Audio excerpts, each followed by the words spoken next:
สวัสดีค่ะ Welcome to the fourth episode of my 5 Colors of Thai Rice series. Now, I'm super excited about this one because some people have been calling this rice Thailand superfood. And it's actually the only kind of rice my mom would eat now. She's off white rice completely onto Riceberry rice. So Riceberry is not a berry, it's the name of Thailand's new black rice variety. So technically I should call it Riceberry rice, but for brevity I'm just gonna call it Riceberry. So Riceberry was developed out of a crossbreeding between 2 Thai rice varieties, and it started gaining popularity because in addition to the vitamins and the minerals and the fiber that we would expect in whole grain rice, it's also high in omega-3 fatty acids and antioxidants. And as my mother could tell you, it's still soft enough and fragrant enough that it works well as a white rice substitute for people who are looking for healthier options.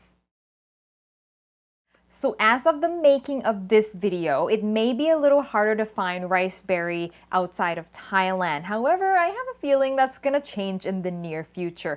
But when you are looking for it at the store, sometimes it'll be called Riceberry, but I've also seen it called black jasmine rice, even though it's not technically a jasmine rice. But check that it is a product of Thailand, because there are actually a few other varieties of black rice out there that is not from Thailand, but it may look similar to Riceberry. However, this is very important. I really want to point this out. There is another Thai black rice that looks exactly like Riceberry, but it is not even close to the same thing.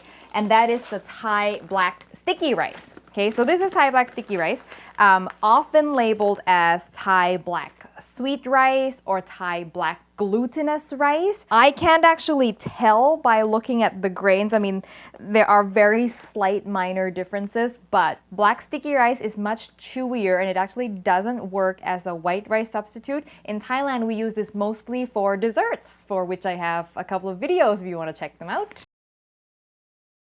So cooking Riceberry is exactly the same as you would Thai red rice, which we talked about in the previous video. If you missed it, I'll put the link right up here. But in short, I use 1 part rice to 1.5 parts water. And if you have time, let the rice sit in the water for about an hour or so before you turn it on. It'll be even better. And now when you are done with it, it'll be black and beautiful, almost a really deep purple color. Now, Riceberry does have a unique aroma to it.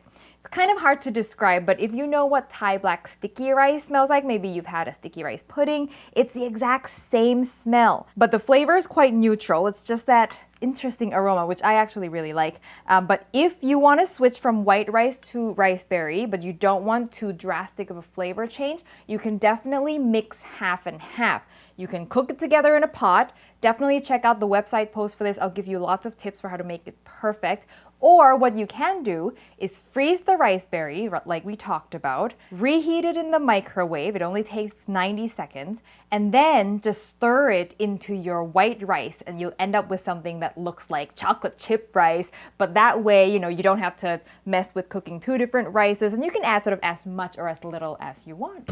And that is it for the 4th episode of my 5 Colors of Thai Rice series.